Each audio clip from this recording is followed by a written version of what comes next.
আসসালামু আলাইকুম সুপ্রিয় শিক্ষার্থী বন্ধুরা। তোমরা যারা ২০২৬ সালের এসএসসি পরীক্ষা দিবে আজকে তারা ১০ম শ্রেণীতে। গত বছর তোমরা 9 এ নতুন কারিকুলামের বই পড়েছ। এখন তোমরা পড়ছো পুরাতন যে কারিকুলাম ছিল সেই কারিকুলামের বই। তো তোমাদের মধ্যে কিছুটা উৎকণ্ঠা থাকার তো খুবই স্বাভাবিক। যে আমরা কি ক্লাস 10 এ 9-10 এর পুরো বই পড়তে হবে?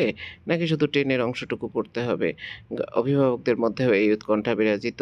তোমরা অনেকেই প্রশ্ন করছো। সেই প্রশ্নগুলো দূরীকরণের জন্য এবং তোমাদের উৎকণ্ঠা দূর করার জন্য সরকার ইতোমধ্যে একটা revised syllabus for SSC examination এটা দিয়েছে, যেটার মধ্যে সব বিষয়ের একটা ক্লিয়ার গাইডলাইন রয়েছে, যেখানে ক্লাস সংখ্যা রয়েছে, সিলেবাস রয়েছে, তুমি কি পড়বে, পুরো বই থেকে বইটা পড়ে তোমার পরীক্ষার জন্য প্রস্তুতি নিতে হবে না, কি পড়বে এবং কতগুলো ক্লাস পাবে, কিভাবে মান বন্টিত হবে, সেই ডিটেল একটা গাইডলাইন সরকার দিয়েছে, যেগুলো আমি ধারাবাহিকভাবে প্রত্যেকটা বিষয়ের সিলেবাসটা তোমাদের জন্য উপস্থাপন করছি। প্রত্যেকটা সিলেবাস তুমি এই চ্যানেলে থেকে পাবে, সায়েন্স, আর্টস এবং কমার্সের সকল বিষয়ের সিলেবাস। তো চলো দেখে নেই আমরা আজকের ক্লাসের যে গুরুত্বপূর্ণ বিষয় রয়েছে, সেই ইংলিশ সেকেন্ড পেপারের যে সিলেবাস, তারপরে মানবন্টন এবং ক্লাস সংখ্যা কেমন, সেই বিষয়গুলো দেখে নেই।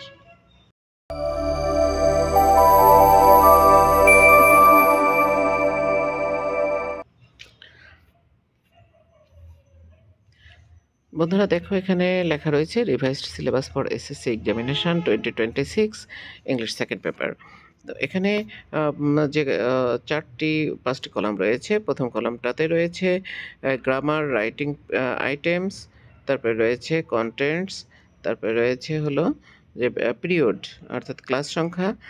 এই 3টি বিষয় আমি তোমাদের জন্য উপস্থাপন করব এবং দেখাইয়ে দেব। প্রথমে রয়েছে দেখো গ্রামার আইটেমগুলো রয়েছে, অ্যাডজেক্টিভ রয়েছে, এর মধ্যে আর্টিকেল, ডিটারমিনার, ডিগ্রি, তারপরে রয়েছে কোয়ান্টিফায়ার, এগুলো রয়েছে।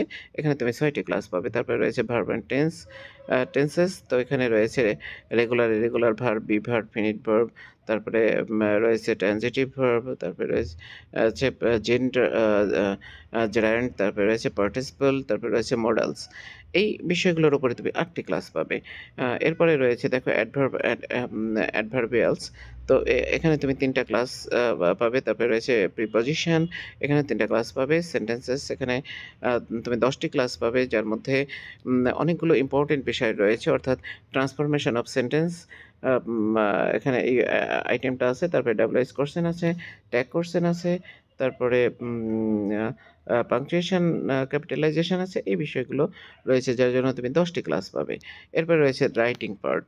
রাইটিং পার্টের মধ্যে রয়েছে রাইটিং প্যারাগ্রাফ, তারপরে রয়েছে writing CV with cover letter. তো রাইটিং প্যারাগ্রাফের জন্য 5টি ক্লাস পাবে, সিভি কভার লেটারের জন্য তুমি 5টি ক্লাস পাবে। তারপরে রয়েছে রাইটিং শর্ট কম্পোজিশন, এখানে তুমি 5টি ক্লাস পাবে। তারপরে রয়েছে হলো প্র্যাকটিস ক্লাসেস, অর্থাৎ যে পুনরালোচনা বা পূর্বপাঠ অর্থাৎ রিভাইজ ক্লাস, সেটার জন্য তুমি 5টি ক্লাস পাবে। সর্বমোট তুমি 50টি ক্লাস এখান থেকে পাবে। এরপরে দেখো রয়েছে যে distribution of marks for English second paper. এখানে রয়েছে fill in the gap filling, যেটা উইথ ক্লুজ, এখানে ক্লু দেওয়া থাকবে 10 নম্বর। তারপরে রয়েছে দেখো সাবস্টিটিউশন টেবিল, এখানে রয়েছে, এখানে 5 পাবে। তারপরে রয়েছে রাইট ভার্বস, এখানে রয়েছে 10। এরপরে রয়েছে দেখো চেঞ্জিং সেন্টেন্সেস, যেটা ট্রান্সফরমেশন অফ সেন্টেন্স, এখানে পাবে তুমি 10। এরপরে রয়েছে ট্যাগ কোশ্চেন, ট্যাগ কোশ্চেনের জন্য তুমি পাবে 5। তারপরে সাফিক্স প্রিফিক্স, এখানে রয়েছে 5।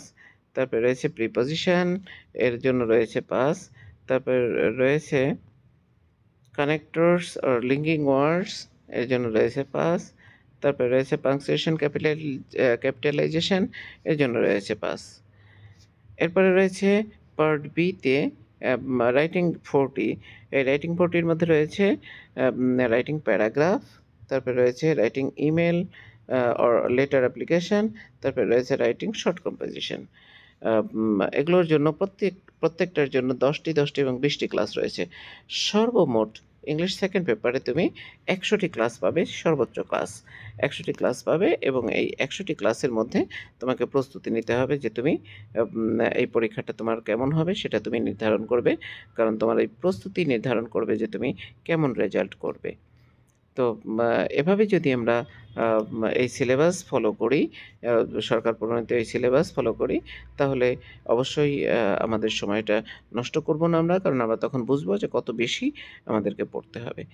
তো ঠিক আছে, আর কথা না বাড়াই, আজকের মতো এ পর্যন্তই।